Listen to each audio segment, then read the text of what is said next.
Carla Morales, la ministra de Planificación, a la cual le damos las gracias, doña Carla, por haber atendido nuestro llamado. No, muchas gracias. Aquí estamos a la orden para lo que pueda entender. Sin lugar a dudas, y para poder arrancar un poco, ¿verdad? ¿Quién es doña Carla Morales? Bueno, Carla Morales soy politóloga de profesión, ¿verdad? Tengo una maestría en Derechos Humanos de la Universidad Estatal a Distancia y tengo más de 25 años de experiencia en el sector público costarricense, tanto a nivel nacional como a nivel local, y también he tenido la posibilidad de trabajar en organizaciones y entidades no gubernamentales y a nivel de consultoría en temas todos siempre relacionados con desarrollo, planificación estratégica, políticas públicas. Es decir, ahí he tenido la bendición, porque eso es una bendición, de tener esta experiencia que me ha permitido conocer las realidades en diferentes ámbitos del desarrollo, y desde la institucionalidad, pero también desde las organizaciones o entidades. Entonces me ha tocado de todo un poco, trabajar con gente y demás. Precisamente, trabajar con gente. Esa gente, podríamos decir inclusive que es hoy una de ellas, la presidenta nada más y nada menos que de la República, doña Laura Fernández, con la cual usted tuvo que trabajar palmo a palmo, por decirlo así. Totalmente. Yo el otro día que conversaba con la señora Presidente, le decíamos y recordábamos, porque hemos estado relacionadas en diferentes momentos de nuestra vida profesional. En algún momento cuando ella fue también asesora, y yo estaba en un cargo público en ese momento, colaboró mucho con todo el tema de reforma del Estado, trabajábamos con un equipo relacionado con ese tema, y pues después ella fue mi jefa en el Ministerio de Planificación, yo estaba en el área de análisis del desarrollo, y ahora también es otra vez mi jefa, pero ya yo desde otra posición. Usted alcanzó en ese momento el cargo de viceministra incluso, ¿verdad? En ese momento estaba yo como viceministra de Mideplan. Y de manera más reciente me desempeñaba como gerente del área de análisis del desarrollo de Mideplan, en la que trabajé directamente también con doña Laura, y ahora desde esta posición. Justamente eso, hablando desde la posición en la que hoy usted se encuentra, salvaguarda, ¿verdad?, que usted tuvo a doña Laura Fernández ahí. Tienen un amplio conocimiento del espectro y el panorama nacional. ¿Qué es lo que viene para Costa Rica en cuanto a temas de planificación? ¿Cuál es ese organigrama que se tiene dispuesto, al menos para esta administración Fernández Delgado? Bueno, voy a echarme un poquito para atrás para hacer tal vez un contexto. Mideplan por primera vez, o el país por primera vez, tiene un instrumento que define el modelo de desarrollo para los próximos 30 años. De acuerdo. Y esto, si bien es una guía, ¿verdad?, ayuda también a ir definiendo prioridades en términos de desarrollo, de planificación presupuestaria, de planificación de programas y proyectos que nos lleven a un modelo de desarrollo distinto. A ver, este estudio que se desarrolló en los años 22, 23, finalizó el proceso, retrata el país y no hace descubrimientos distintos a los que conocemos, pero reafirma que el país tiene características de centralización, de una concentración del desarrollo en el centro, con datos muy específicos como que casi 70% de la población vive en el 20% del territorio, y eso ya nos da una luz muy clara de que hay una alta concentración y que tenemos que trabajar hacia la descentralización efectiva, ¿verdad? Eso significa definir políticas, definir estrategias, definir acciones, invertir en temas de educación, no solo el sistema normal de educación pública, sino toda la educación técnica, las universidades, ¿verdad? Todo tiene que articularse. De acuerdo. Eso significa entonces que en esta administración, en el marco de las prioridades que definió la Presidente para el país, para estos próximos 4 años, tenemos que alinearnos a ese, y está congruente con ese modelo de desarrollo que apuesta a consolidar 13 polos de desarrollo, incluyendo el gran área metropolitana, identificando áreas de especialidad en cada uno de ellos y que nos debería conducir a tener mejores condiciones de desarrollo en cada territorio, así evitando esa hiperconcentración en el gran área metropolitana y generando condiciones de sostenibilidad de las personas en cada una de estas zonas y, por supuesto, con actividades productivas, actividades educativas que realmente nos lleven a consolidar esos espacios de desarrollo, ¿verdad? Esto significa, y escuchándola bien, doña Carla, que efectivamente hemos visto cómo desde la administración Chávez Robles, la continuidad ahora que tiene, ¿verdad?, doña Laura Fernández también, las primeras visitas que hizo doña Laura fue precisamente hacia las zonas de Punta Arenas. Estamos hablando de que entonces ese enfoque precisamente de descentralizar, ¿verdad?, el país, es lo que estamos viendo, pero ya en campo. En la práctica, exactamente. Es decir, si reconocemos que existen esas debilidades o esas brechas, tenemos que invertir ahí. Y le pregunto eso porque muchas veces se tiene el espectro de que se tienen los estudios, se tiene clarificado exactamente cuáles son las metas que se deben de alcanzar, pero difícilmente ya en la práctica se hace. Y por lo menos lo que hemos visto, ¿verdad?, es la transparencia con la que efectivamente se está llevando a cabo lo que se está proponiendo. Claro, esa es la idea. La idea es, esa orientación la definió la señora Presidenta desde el inicio, es decir, vamos a trabajar en las zonas de menor desarrollo.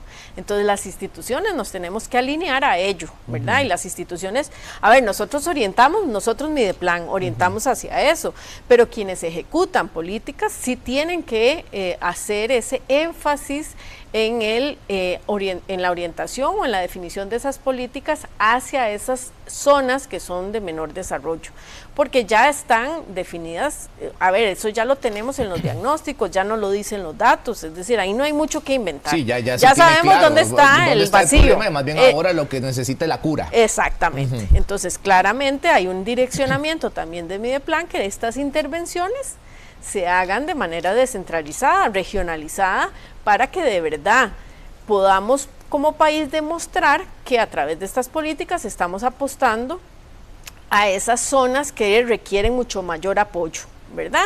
Porque pues hay zonas o regiones en el país que ya llevan su propio ritmo de desarrollo y los datos lo respaldan. De acuerdo.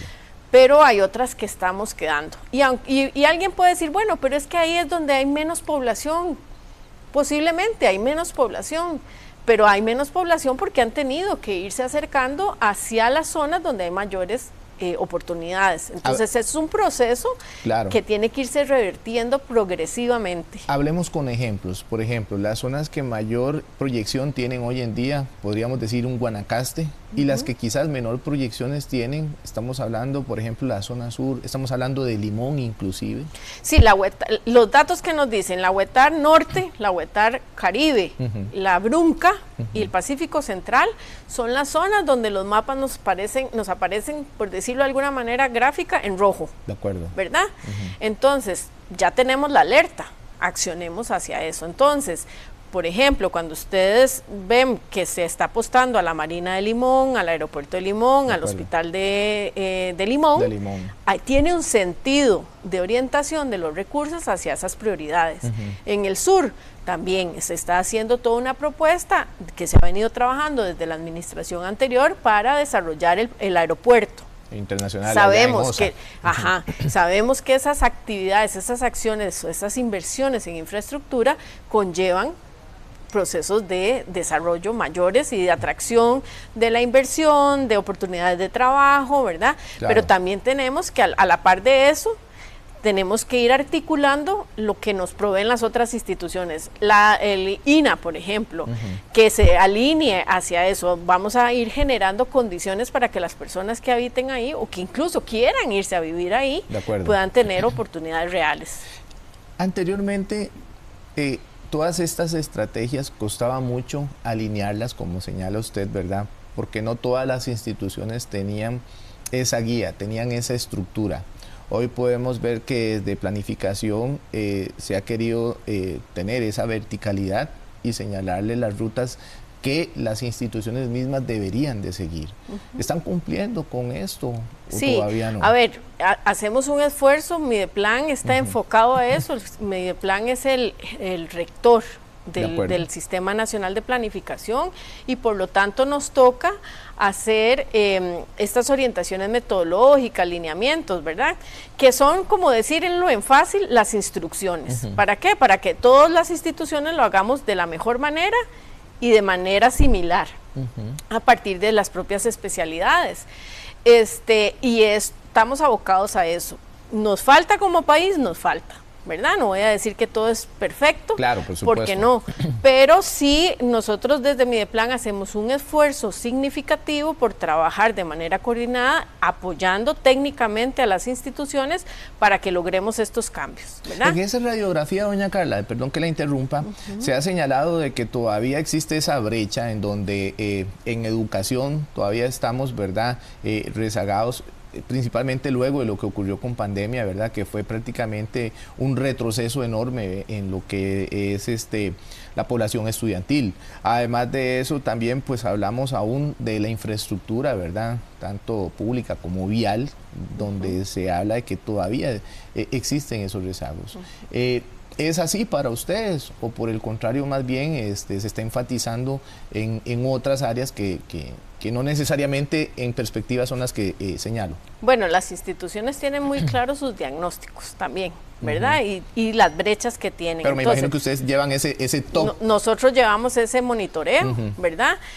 Asociado no solo como este plan grandote que se llama Plan Estratégico Nacional, sino los planes nacionales de desarrollo, pero por debajo hay otro montón de instrumentos que ellos mismos, que no es que todo lo que ellos tienen que hacer viene en el Plan Nacional de Desarrollo porque sería inmanejable, pero sí existe ese monitoreo de cuáles son aquellas obras o aquellas acciones que son prioritarias para contribuir a generar resultados en el mediano y en el largo plazo. Y ahí sí, Mideplan está muy metido, muy orientado a acompañar a las instituciones, ¿verdad? Y a los responsables para ir cerrando las brechas, ¿verdad?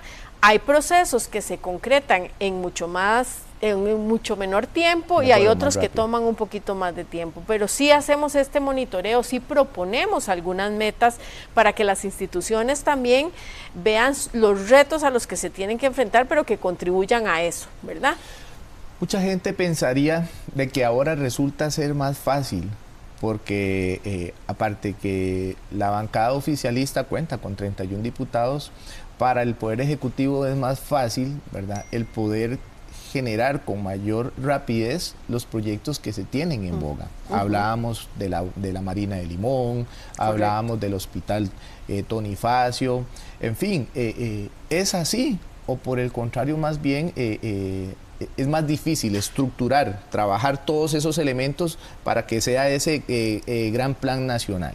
Yo creo que desde el Ejecutivo, ¿verdad?, se hacen todos los esfuerzos para que no todo tenga que pasar por la Asamblea Legislativa, porque en la Asamblea Legislativa, aún y con las condiciones que tenemos hoy, pues hay procesos que no son tan rápidos, ¿verdad? Un proceso de discusión por todo el proceso que conlleva un cambio de ley, en algunos casos puede ser muy rápido porque son, acuerdos acuerdos país que pueden avanzar más rápido, y hay otras cosas que por las dinámicas propias de la Asamblea Legislativa pueden tornarse un poco más difíciles. Entonces tenemos que apostar a lo que está en nuestras manos, lograr cambiar y podríamos mejorar. hablar dentro de esos el plan de armonización del sistema eléctrico que está ahorita precisamente en boga y discutiéndose. En una discusión que es una discusión central al desarrollo del país, pero no de una cosa que va a pasar hoy, sino lo que va a pasar precisamente en los próximos 30 años, o 40 o 50, ¿verdad?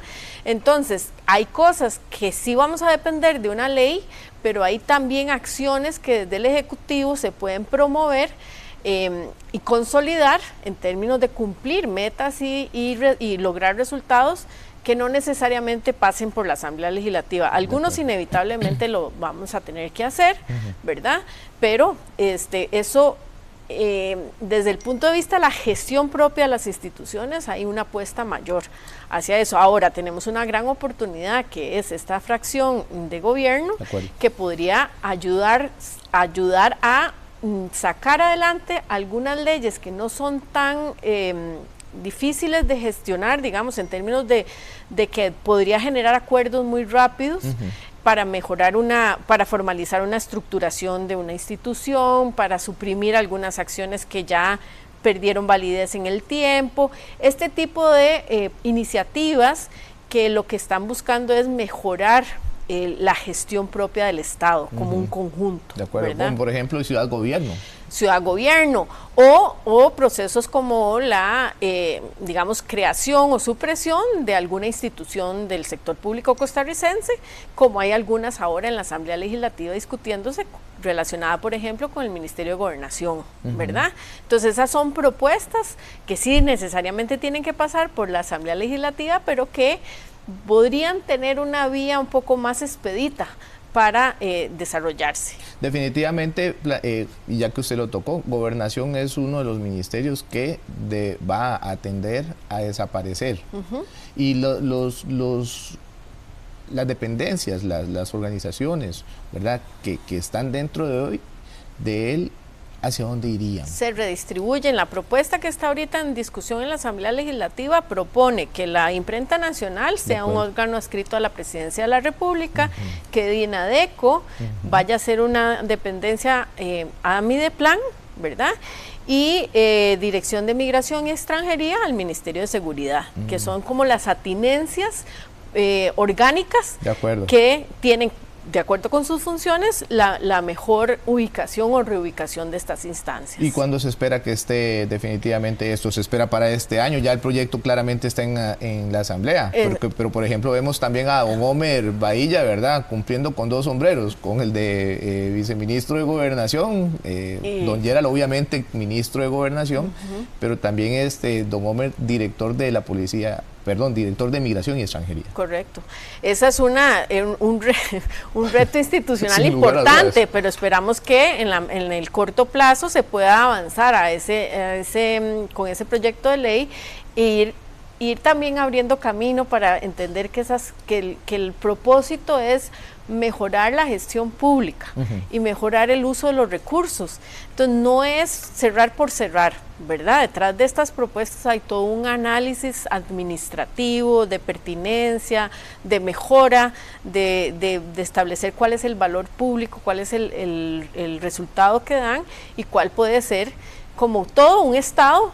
El Estado cambia, mejora, las circunstancias cambian, entonces por supuesto que las instituciones tienen que irse adaptando y mejorando a esos cambios. No es un tema de que porque yo quise voy a cerrar esto o lo otro, no, eso conlleva todo un ejercicio, es un ejercicio técnico profundo que se hace, incluso de otras entidades que se tienen que formalizar orgánicamente hablando, como el Ministerio de Vivienda, por ejemplo, que requieren también una definición precisa de cuál es su estatus administrativo y legal para funcionar de la mejor manera. Doña Carla, justamente sobre eso, sin lugar a dudas, bueno, tenemos una legislación bastante antigua. Bien decía usted claramente que lastimosamente el Estado debe de modernizarse y pareciera que va a pasos muy lentos, ¿verdad? A veces la gente se pone a decir, mire, yo para poder ir a una institución pública a hacer un trámite, no sé, de repente, ¿verdad?, sacar una constancia, tengo que pasar como por 7 departamentos y eso es prácticamente perder el día. En esa mejora constante, ¿qué se espera al cabo de estos 4 años, al término de estos 4 años? Salvaguarda de que ya esa prueba y error, que incluso dijo doña Laura, ¿verdad?, desde el primer día, ya no existe, ya se pasó. Vea, aquí hay un tema muy interesante, es que las instituciones son las que se conocen a sí mismas, ¿verdad? Y los jerarcas, aunque se mantengan o cambian, son quienes saben a dónde les duele, ¿verdad? A dónde es el nudo más importante y a dónde deberían estar pensando en que hay cosas o procesos que ya no funcionan. Entonces, a solicitud de ellos y con la asesoría de Mideplan, aquí hablando directamente de Mideplan, podemos decir claramente que hay cosas que hay que ir cambiando internamente y que hay que ir redimensionando cosas que ya no tienen sentido que existan, aunque están ahí funcionando, y hay que hacer una autocrítica interna. Eso le corresponde a las instituciones. Pero también nosotros como Mideplan, que hacemos ese proceso de análisis permanente, se han identificado algunos procesos, algunos lineamientos que permiten a las instituciones que las orientan a cómo hacer ese ejercicio. ¿Como cuáles, por ejemplo? Por ejemplo, pensar cuál es esa estructura que tienen, ¿verdad? Cuáles son las cajitas en un organigrama que están establecidos, que han existido siempre, pero que de repente decimos, bueno, pero ¿por qué nosotros estamos haciendo este proceso si ya ese proceso cambió? Claro. Ya no hacemos esto otro, pero quedó la cajita. Para verlo gráficamente en un organigrama, quedó esa cajita ahí. Y esa cajita tiene personas y tiene procesos, pero de repente podríamos utilizar esas mismas personas en el buen sentido, claro, a mejorar estos otros procesos donde ahora sí tenemos mucha necesidad. Sí, para hacerlo más productivo. Para hacerlo más productivo, correcto. Hay otros temas sobre los cuales también hemos estado, o vamos a iniciar el trabajo, y es que por muchas leyes se han proliferado la creación de comisiones, ¿verdad? Comisión para esto, comisión para lo otro, ¿verdad? Eso, y hay otra serie de instancias como fondos y otras formas de organización que se han creado a necesidad, ¿verdad? Si nosotros lo vemos de manera individual, tal vez nos parece muy importante y muy necesario esa estructura, pero si lo vemos agregado, de repente nos vemos en la necesidad de instituciones de participar en 30, 40 comisiones. Claro, muchas que se pueden agrupar, muchas que se pueden fusionar, porque son temas similares, de acuerdo, ¿verdad? Y si eso nos vamos si lo administramos a nivel central, tal vez sí tenemos todo el recurso humano que pueda solventar las necesidades de esas comisiones. Claro. Si nos vamos a lo regional, resulta ser que oficinas que tienen 2 o 3 personas pasan participando en comisiones.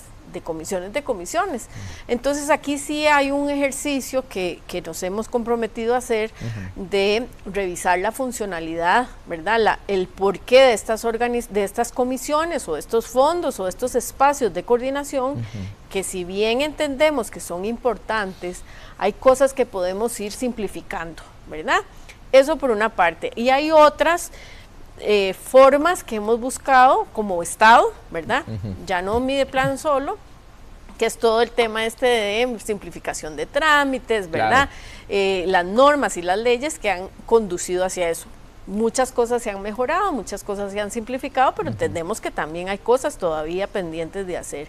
Entonces creo que hay unos esfuerzos colaborativos entre las instituciones para caminar hacia eso, ¿verdad? Caminar hacia ¿qué? Hacia entender qué funciona, qué necesitamos, qué no funciona tan bien o qué podemos reorganizar para hacer procesos mucho más simples. Incluso hasta el tema de la digitalización. Totalmente. A veces para poder solicitar una constancia que usted nada más la puede pedir vía correo electrónico, tiene que apersonarse directamente a la institución y uno dice, pero si lo que estoy pidiendo es una constancia nada más. En la era de la tecnología ahora tenemos que apostar a todos esos procesos de simplificación y de poner a la disposición, y en eso el MISIT ha hecho un trabajo fundamental, ¿verdad? De cómo acompañar a las instituciones para mejorar esos procesos y de acercar esos servicios a la ciudadanía y evitar, ¿verdad?, hacer eso que usted dice, ir por todo lado o tener que ir a hacer un trámite que usted ya lo puede hacer, lo podría hacer perfectamente de forma virtual o digital.